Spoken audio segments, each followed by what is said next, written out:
बार्शीमध्ये प्रचाराच्या दरम्यान भगवंताच्या मंदिराला दर्शनाला गेले असताना पत्रकार परिषदेमध्ये पत्रकारांनी मला प्रश्न विचारला की आपण आता बार्शीमध्ये आपला गटाचं वर्चस्व वाढवणार आहात का? तेव्हा मी त्यांना उत्तर दिलेलं होतं की मी महायुतीची उमेदवार आहेत.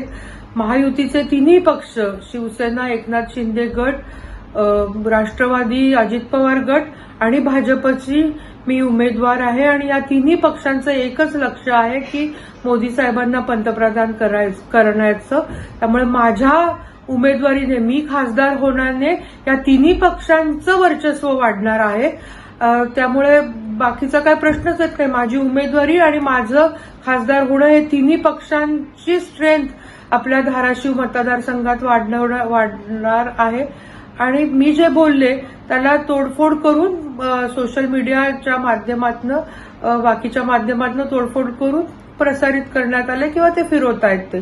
आणि राजाभाऊ राऊतांसारखे भावासारखे एक खंबीर नेतृत्व तिथले आमदार बार्शीमध्ये जेव्हा माझ्या उमेदवारीच्या पाठीशी आहेत तेव्हा तिथं मला ते निवडून देतील असं म्हणजे 100% जास्तीत जास्त विजयी मताने निवडून देतील हेच मी तिथं बोललेले होते. पण त्या दोन्हीचं कनेक्शन करून हे तोडफोड करून हे प्रसारित करण्यात आलेलं आहे. आमच्या तिन्ही महायुतीच्या घटकांचं एकच लक्ष आहे, नरेंद्र मोदी साहेबांना पंतप्रधान करायचं आणि महायुतीचे 45+ खासदार निवडून आणायचं.